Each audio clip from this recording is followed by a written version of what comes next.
ಸ್ನೇಹಿತರೆ, ಕರ್ನಾಟಕ ಸರ್ಕಾರದ ಅಡಿಯಲ್ಲಿ ಬರುವ KSCCF ನಲ್ಲಿ ಜಾಬ್ ಆಪರ್ಚುನಿಟಿ ಇರುವಂತದ್ದು ಸ್ನೇಹಿತರೆ ವಿಡಿಯೋ ತುಂಬಾ ಇಂಪಾರ್ಟೆಂಟ್ ಆಗಲಿದ್ದು ವಿಡಿಯೋನ ಕಂಪ್ಲೀಟ್ ಆಗಿ ನೋಡಿ. ಹಾಗೆ ಮುಂಬರುವ ನಿರಂತರ ಅಪ್ಡೇಟ್ಸ್ ಗಳನ್ನ ನೋಡಲು ಚಾನೆಲ್ ನ ಸಬ್ಸ್ಕ್ರೈಬ್ ಮಾಡ್ಕೊಳ್ಳಿ. ಸ್ನೇಹಿತರೆ, ಸಂಸ್ಥೆ ಹೆಸರು ಬಂದ್ಬಿಟ್ಟು ಕರ್ನಾಟಕ ರಾಜ್ಯ ಸಹಕಾರಿ ಗ್ರಾಹಕ ಒಕ್ಕೂಟ ನಿಯಮಿತ ಆಗಿದ್ರೆ ಹುದ್ದೆಗಳ ಸಂಖ್ಯೆ 34 ಆಗಿರುತ್ತೆ. ಹುದ್ದೆಯ ಸ್ಥಳ ಬೆಂಗಳೂರು ಆಗಿದ್ರೆ ಹುದ್ದೆಯ ಹೆಸರು ಮಾರಾಟ ಸಹಾಯಕ ಮತ್ತು ಔಷಧಿಕಾರ ಆಗಿರುತ್ತೆ. ಸಂಬಳ ತಿಂಗಳಿಗೆ 12,500 ರಿಂದ 29,600 ರೂಪಾಯಿ ಆಗಿರುತ್ತೆ. ಪೋಸ್ಟ್ ಗಳ ಸಂಖ್ಯೆ ಮತ್ತೆ ಸಂಬಳ ನೋಡೋದಾದ್ರೆ ಔಷಧಿಕಾರ 7 ಪೋಸ್ಟ್ ಅವೈಲಬಲ್ ಇದ್ರೆ ಸ್ಯಾಲರಿ ಸ್ಕೇಲ್ ಬಂದ್ಬಿಟ್ಟು 16,000 ದಿಂದ 29,600 ಆಗಿದ್ರೆ ಪ್ರಥಮ ದರ್ಜೆ ಸಹಾಯಕ ಹುದ್ದೆಗೆ 10 ಪೋಸ್ಟ್ ಅವೈಲಬಲ್ ಇರುತ್ತೆ. 13,600 ರಿಂದ 26,000 ಆಗಿರುತ್ತೆ. ಮಾರಾಟ ಸಹಾಯಕ ಹುದ್ದೆ 17 ಪೋಸ್ಟ್ ಅವೈಲಬಲ್ ಇದ್ರೆ ತಿಂಗಳಿಗೆ 12,500 ರಿಂದ 24,000 ಸಿಗಲಿದೆ. ಹಾಗೆ ಕ್ವಾಲಿಫಿಕೇಶನ್ ಬಂದ್ಬಿಟ್ಟು ಔಷಧಿಕಾರ ಹುದ್ದೆಗೆ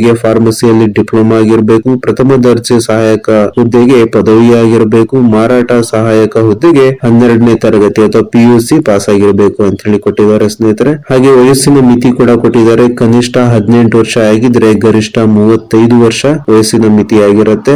ಖುಷಿ ವಿಚಾರ ಏನಪ್ಪಾ ಅಂದ್ರೆ ವಯೋಮಿತಿ ಸಡಿಲಿಕೆ ಕೂಡ ಅವೈಲಬಲ್ ಇರುವಂತದ್ದು ನಾವು ನೋಡಬಹುದು. Category 2A 2B 3A 3B ಅಭ್ಯರ್ಥಿಗಳಿಗೆ 3 ವರ್ಷ ಏಜ್ ರಿಲ್ಯಾಕ್ಸೇಷನ್ ಅಂದ್ರೆ ವಯೋಮಿತಿ ಸಡಿಲಿಕೆ ಇದ್ರೆ SC/ST ಕ್ಯಾಂಡಿಡೇಟ್ಸ್ ಮತ್ತೆ ಪ್ರವರ್ಗ 1 ಅಭ್ಯರ್ಥಿಗಳಿಗೆ 5 ವರ್ಷ ಏಜ್ ರಿಲ್ಯಾಕ್ಸೇಷನ್ ಇರುತ್ತೆ. ಹಾಗೆ PWBD ವಿಧವೆ ಅಭ್ಯರ್ಥಿಗಳಿಗೆ 10 ವರ್ಷ ವಯೋಮಿತಿ ಸಡಿಲಿಕೆ ಇರುವಂತದ್ದು. ಸ್ನೇಹಿತರ ಅರ್ಜಿ ಶುಲ್ಕ ಬಂದ್ಬಿಟ್ಟು SC/ST ಮತ್ತೆ ಪ್ರವರ್ಗ 1 PWD ಅಭ್ಯರ್ಥಿಗಳಿಗೆ 500 ರೂಪಾಯಿ ಫೀಸ್ ಇದ್ರೆ ಇತರ ಎಲ್ಲ ಅಭ್ಯರ್ಥಿಗಳಿಗೆ 1,000 ರೂಪಾಯಿ ಫೀಸ್ ಇರುತ್ತೆ ಸ್ನೇಹಿತರೆ. ಆನ್ಲೈನ್ ಮೂಲಕ ಇದನ್ನ ಪಾವತಿಸಬಹುದು.